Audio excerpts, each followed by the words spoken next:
30 minutes. We'll have time for the Mass. Um, we were deciding the distribution of your certificates to be done during the Mass, but our brothers from Baguio are leaving soon because of transport urgency. So we'll have to recalibrate. So we'll have now the distribution of certificates.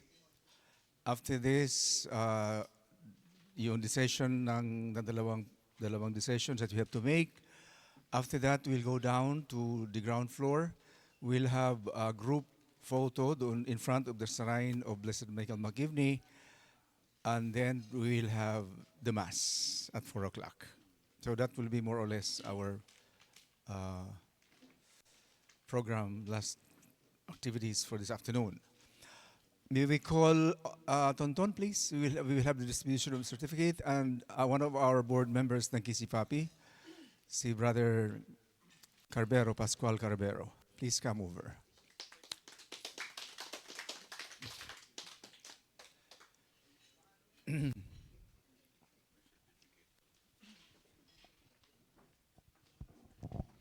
Music. Graduation na po to. na, na, kasal naman po yung...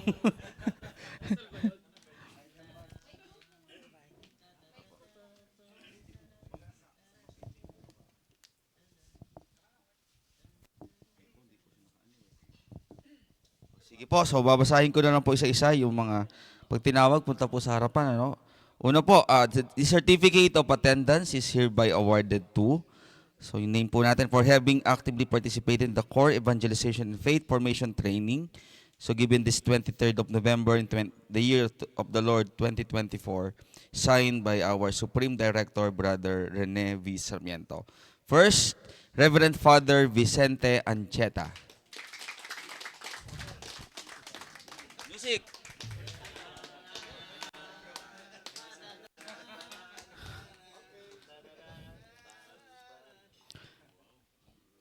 Brother Ronel S. Superal.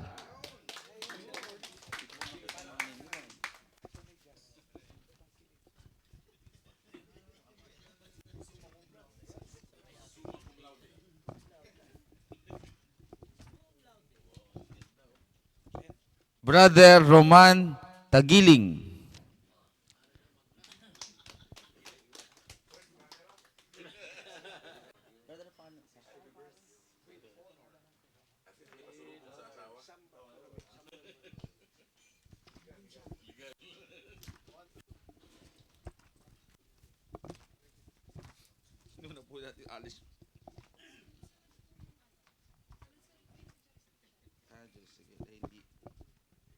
Wala yata si Brad.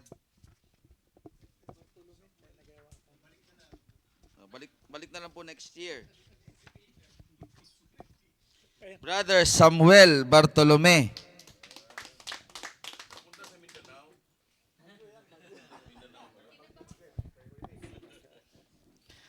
Next, our faith director ng Luzon North, Brother Michael P. Cabra.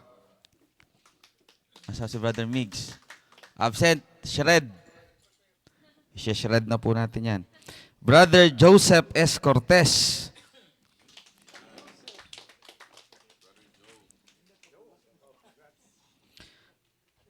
Brother Raymond Noel A. Navarro.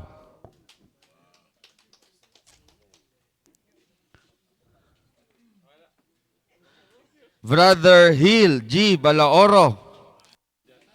Nako, na-shred ko na po yung dumarating sa likod. Brother Carlos Gubat.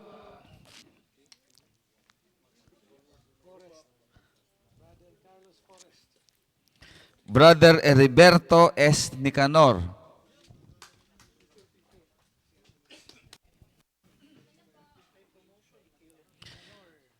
Brother Albert Yari Santos, our DD. Opo. DD Albert. Baka nag-ayos po sa baba. Brother Jeffrey M. Gomez.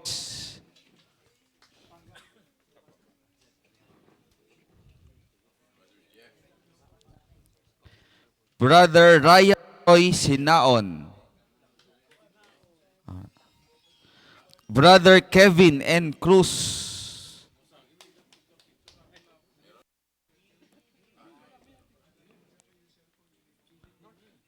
North po yan.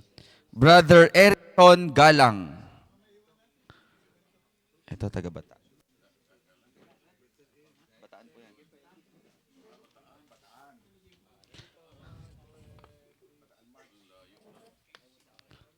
Okay, next po, Brother Joselito Roldan.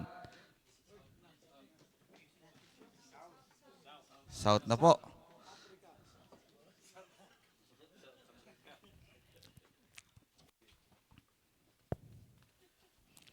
Brother Fernando Senco. North na daw po yan, North na.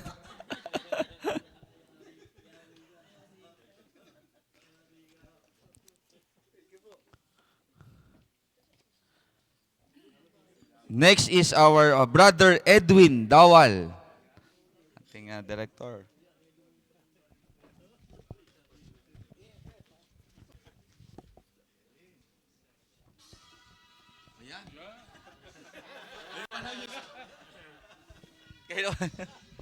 Ayun po, Mike. Ayun na, Mike. Oo. Eto, siyempre, Brother Alfredo Ocampo. North po ba to, South?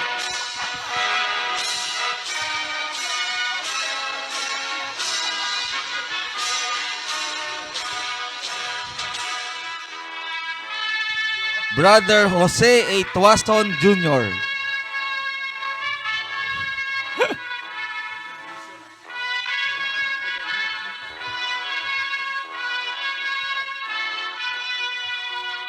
Next is Brother Bong Giwan.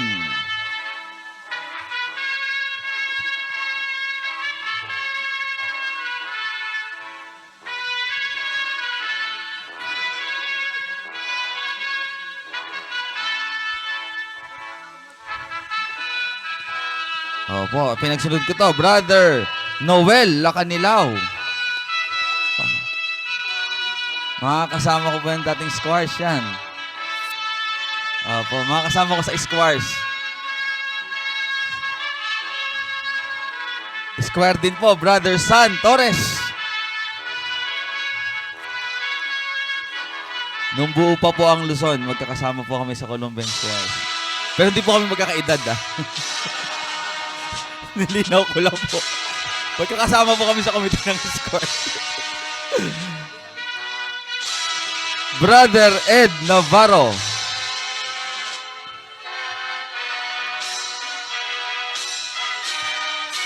Father Salvador G. Marino. And Visayas na ay,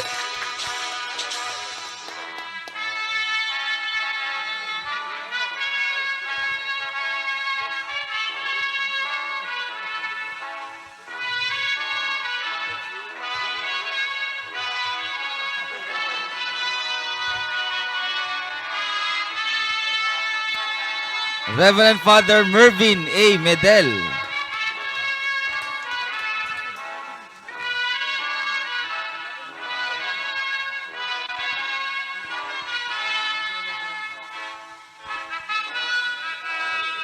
My brother, Judge Glenn P. Pergamino.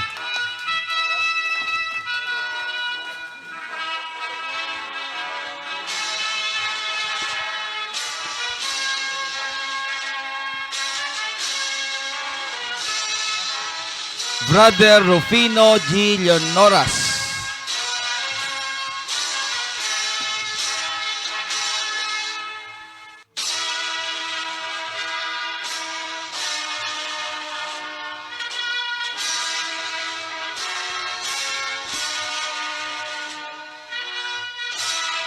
Brother Carlito T. Arambala.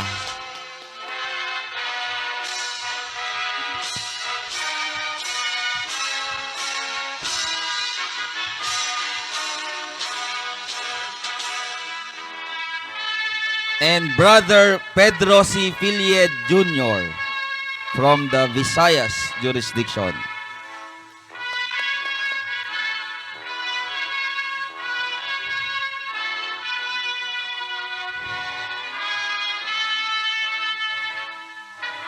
Then from Mindanao jurisdiction, Brother Leo D. Montalban.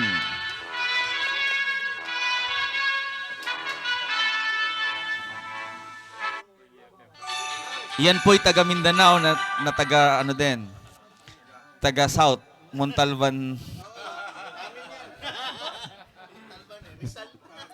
Brother James P. Cruzada.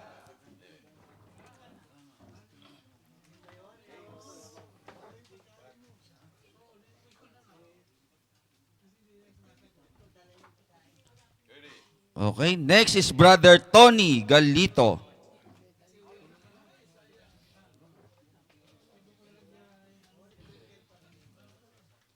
Nawala yung music.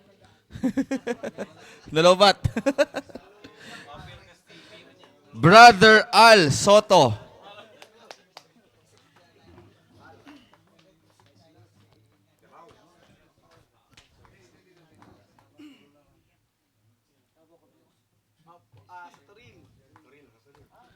Brother Nestor H. Salas.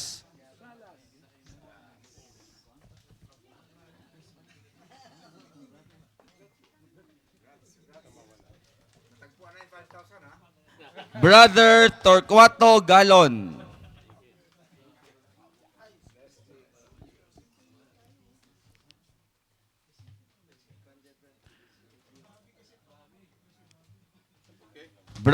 Brother Al Candido Librado.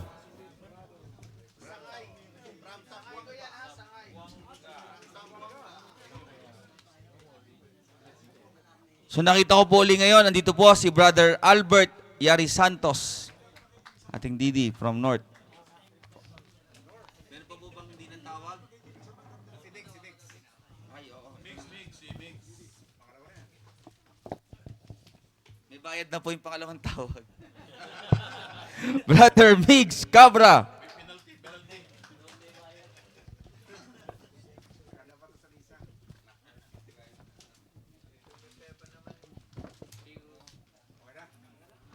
Brother, ang ating po LD, Brother Pascual Carvero, 2 days po nag-stay. Ano po?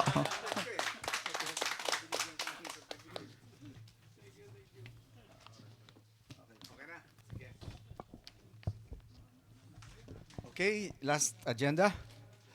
Oh, the question is, would you like to have this annually? I would like to get your opinion, and then after you give your opinion, we will have the consensus. We'll divide the house. Okay. Any opinion? Any comment to have? Baka gusto ko monthly.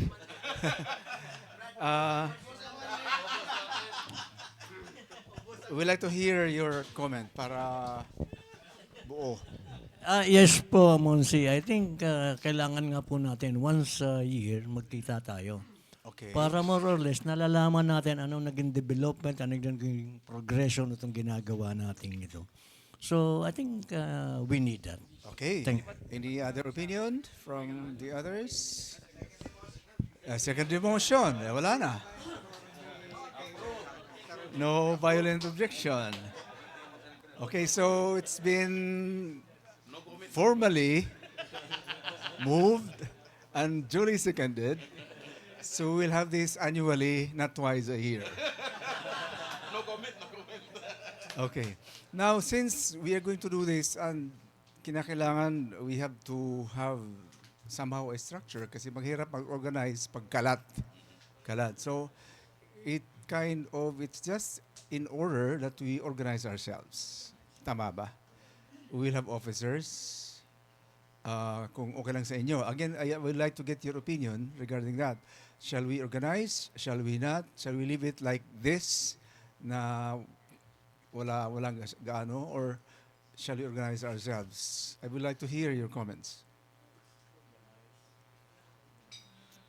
Any comment? A formal, use the microphone kasi naka-record yan para walang atrasan pag in kaso. Mahirap. Para pang quadcom. Ang sa akin naman, my opinion is like this, no? Kasi ngayon naman is, meron naman tayong structure siguro na.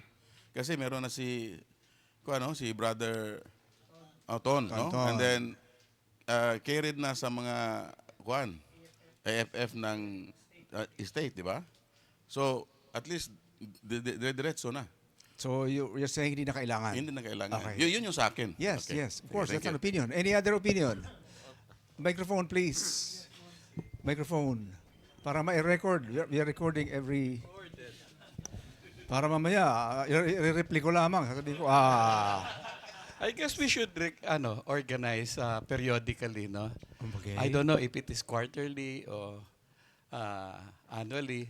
You know why? Kasi sa formation, you have to maintain a branding. Ang branding ng KC formation should be core-driven. Okay. So kung mapapansin mo, yung formation natin ng first degree, second degree, as gone wayward. Iba-iba na ng kanyang formation. Oo. No? Well, with your help and incorporating the core dynamics, pwede maging ito yung brand ng formation natin. Okay. My So, thought. No? you are for it? Yeah. Okay. Any other opinion? Use the microphone para recorded tayo. I remember yung presentation ni Brad Tonton kanina kung saan nakasulat dun yung mga comments ng mga district deputies. And one of those comment, parang after this, what's the next step? Okay. Okay? Medyo hindi kasi naging klaro dun sa mga district deputies na first things first is they have to instruct all their GKs to appoint an EFF director per council. Okay. From there, dun lang mag-start mag-move yan. So hanggat wala kayong na-appoint na EFF director, wala Okay. talagang pupuntahan yung council activities. So, step number 2, you have to set deadline. Kailan kayo mag-a-appoint ng EFF director? The soonest, the better. Kasi para gumalaw na kagad yung core activities natin. So yun lang po ang aking... Okay, I would like to repeat the questions. The question is, would you agree or not to organize a national body of formators? And if you do, would you need some organized kind of officers for a national body ng core? Of course, I do agree with the regular meeting as Okay. per leadership. No, yung Ano po? national organization. Ay, national organization. Yes, national organization. Yes, opo. I agree with You that. agree with that? Okay. Yes po. Mm. Thank you. Thank you very much. Any other opinion? Yes, go ahead, please. I think we really need that national organization of AFF EFF. because we in the Visayas were left behind. Depending on the state EFF Oh, director. okay. So with the creation of the national structure, I think we can be motivated to Okay. fast track the mobilization of core. Okay. Okay. Also, nagbabago din yung mga state deputies from time to time after. Okay, that's an opinion. Yes. Monsignor, para sa akin parang mas maganda yung merong national may officers kasi yung bang follow up, reminding each other, yung mga ganun, tapos helping each other, para mas madali tayong makamove on ng ganun kesa yung kanya-kanya tayo. Okay. Okay. Thank you. Yes. Monsi, so in Mindanao we also agree with na we have our own we have in the whole Philippines National structure. national structure, no. Okay. So and I believe na think we need to meron talagang officers na we will appointing or we will voting on para kasi kung as mentioned earlier as we approve na magkakaroon tayo ng yearly na ganito. Now, the one that we appoint or voted, kailangan mo na sila mag-meet either in quarterly or in semi-annual to para i-plan yung gagawin, di ba? Hindi naman pwede na isang tao lang o isang lang naman para at least then it will be represented, no. And one point lang din, dadagdag ko na lang, we are all appointees from our state, State, no? oo. State office or our deputies, no? So, hindi rin namin alam kung i-appoint pa kami next year. yun yung isang question naman, di ba? Yun sa another question. So, if hindi kami ang i-appoint, ibang tao na naman yung Okay, ilalagay, di ba? So, yun lang yung point na gusto ko i-raise. Okay, yes, Fred. Yes, Monsi. I think we need leaders or officers in this group. Kasi may mga trabaho. Okay. Hindi magagampanan ng isang tao lang. Okay. So we need persons para gumanap sa mga tungkulin, yung mga duties and responsibilities ng kanya-kanyang sector. So we need people. We need people in this group. So I conform, kumukonforme po ako na magkaroon po tayo ng structure. Okay. We need a structure, really a structure. So we have to change that every year. Magkakaroon tayong election every year to give chance to others also. Maraming magagaling po dyan. They can share their skills, knowledge, and everything. That's all, Monsi. Thank you. Okay, thank you very much. Any other opinion? Wala na. Okay. So we will divide the house. We'll divide the house. Ang ano talaga natin, we need a national yung gathering every year, no? So kaya na the offshoot of that is to organize. Otherwise, it will be very hard to organize a national event pag walang organization. So that was what we were coming from. In fact, I mentioned to you yesterday that our panaginip talaga namin magkaroon ng national summit ng mga formators. Na hindi lamang kayo, kasama na yung mga nasa. Siguro one day, that dream will happen. That dream will happen. We'll have a summit. Ha? Yes. Yes. Panaginip lang yon. Pero baka maging bangungot. Yung 1M. Bahala na dyan si Tonton. Sa 1M daw. Okay, let's divide the house. Those who vote that we will have a set of offers for a national structure. Raise your hands. 1, 2, 3, 4, 5, 6, 7. Oh, lahat. Parang unanimous, ha? Unanimous. Okay. Now, we'll just do a basic officers lang. May nagsuggest kanina, yearly. Maybe para hindi mabigat para sa ating mga state deputies. Kasi pag i-presenta natin to, magugulat. No? So, ang suggestion ko, we will add the word ad experimentum for 3 years. Ad experimentum. We will not decide ahead of our state deputies. Siya naman mga tatay at lulo natin sila. So, we will have to. So, we'll say na, sige, we'll do this ad experimentum for the next 3 years. Ito, 5 and 6. Tamang-tama. Magiging presidente na si Sarah by that time. Sorry, yung mga politically dyan. Wala akong kinalaman dyan, ha? Wala akong pakialam. So, the basic officers lamang is 1 president, 4 na vice presidents, 1 secretary, and maybe 1 treasurer. Yun lang. President, 4 na vice presidents, 1 secretary, at 1 treasurer. Gusto nyo, kuha tayo ng Muse. Baka may mag-qualify sa inyo. Okay, let's go to first to the president. Any nominees, if you wish?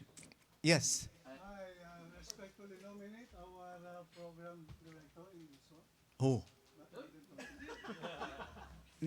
Give the name.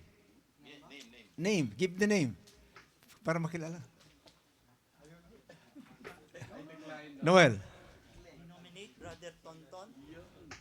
So Mark Anthony Lubriguito is nominated, Tonton, for the initial president. Yes.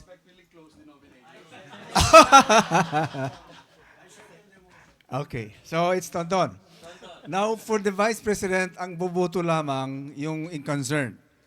So let's get Luzon North. Who do you suggest as the vice president? Ang boboto lamang yung North. Ikaw na pagkaisahan na presidente, unanimous. So Vice President for North Luzon. Ang bubuto lamang yung taga North.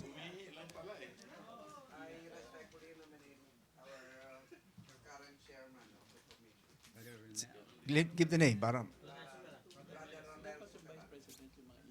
North Luzon, any objection? Any? Okay.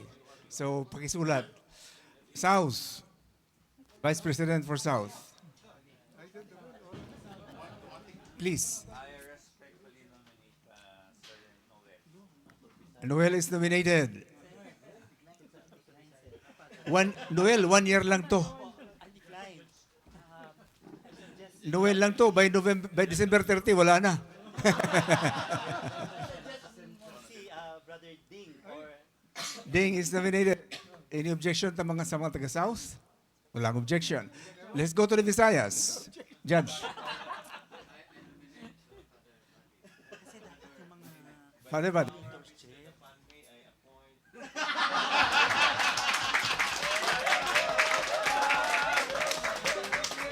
So, Judge, you are the Vice President for Visayas. How do you? Judge, no objection.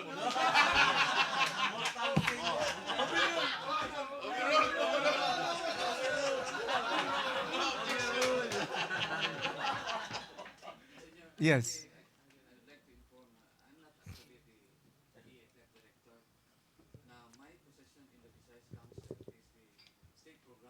Program Director.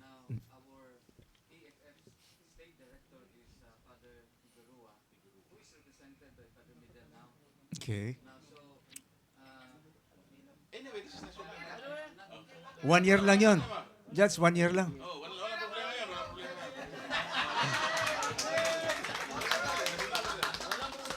Okay. Mindanao. I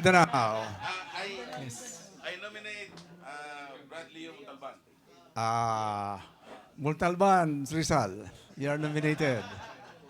So, yun. Okay na tayo. Right? Treasurer, Secretary muna. Secretary for the National. Who do you nominate?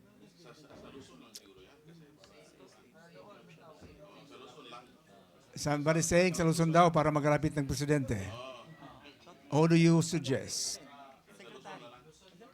Sino po? Sino po ang i-appoint niyo for... Yes, please.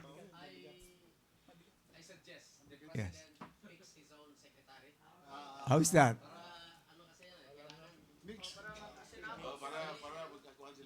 Okay lang? You appoint your secretary?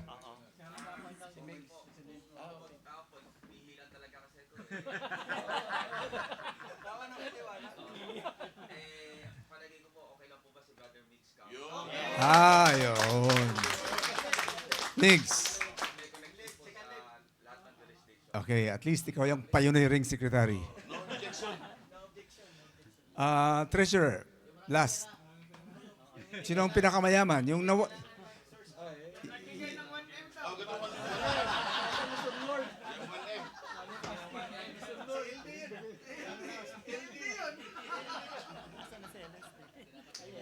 Any nominees for the treasurer? Kahit saan? Mindanao, Visayas, Luzon, South, North?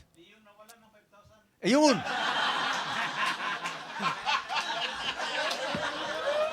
Providential, ah.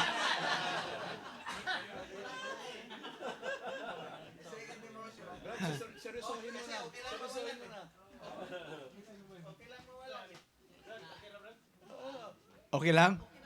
Okay. So please, isulat mo yung inyong mga tao. Right? So, that's it. So, we go now to the shrine of Blessed Michael McGivney. We will, group, as a group, pangalawa, per jurisdiction. Let's go.